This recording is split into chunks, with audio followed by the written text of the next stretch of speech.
The Illinois Supreme Court has granted a new trial for the man convicted of shooting and killing 15-year-old Hadiya Pendleton. The honors student was shot blocks away from her North Kenwood High School in 2013, just weeks after performing at former President Barack Obama's inauguration. Our Darius Johnson joins us now with more on how this could play out, Darius. Yes, Jim and Erica, good evening to you both. Back in 2013, Ward's conviction was thrown out by the Illinois Court of Appeals. They ruled his videotaped confession was inadmissible. Now this case could go back to square one, where it all began.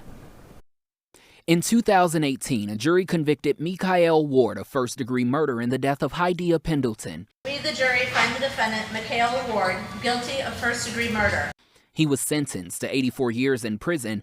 Hi, my name is Hadiya. But in 2023, that conviction was overturned by the Illinois Court of Appeals, and now the Illinois Supreme Court has upheld that ruling, granting Ward a new trial. The first thing that this defendant will ask for is for a hearing as to whether or not he should stay in custody or be released on electronic monitoring while this case progresses in 26th California. Legal analyst Irv Miller says months from now, the defendant can ask for a jury trial, bench trial, or a plea agreement. That judge or jury will have to review the evidence and determine if it is sufficient. An appellate court reversing a trial court's conviction is not unusual, and it's really not unusual when it comes to a situation where a defendant's constitutional rights are violated. The violation in question stems from a key piece of evidence used at trial, Ward's videotaped confession. Tossed her that way, and you got the one as I'm blowing at him, and she got shot.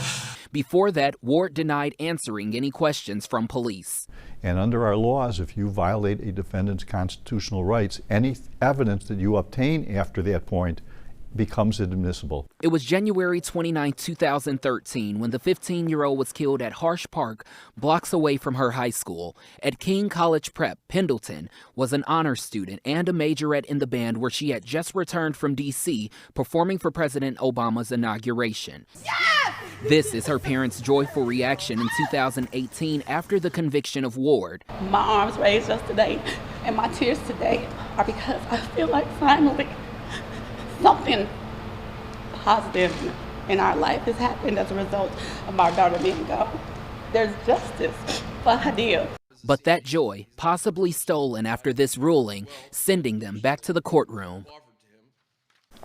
Now, we reached out to Hadiya's parents, but they declined to discuss this decision. The Cook County State's Attorney's Office says they disagree with the decision. However, they are set on securing justice for Hadiya, her family and friends who continue to mourn her to this day. And Erica and Jim, her memory continues to live on by the naming of the park, Hadiya Pendleton Park, right there at 43rd and Calumet in that same neighborhood, just blocks away from where she was killed and from King College Prep. Her killing so moved this community. Yes. So many people responded to it. Many people on the South Side, and I know many people remember the presence of the Obamas, right, especially the First Lady, at her funeral. Yeah, that's right. Thanks, Darius. Appreciate it.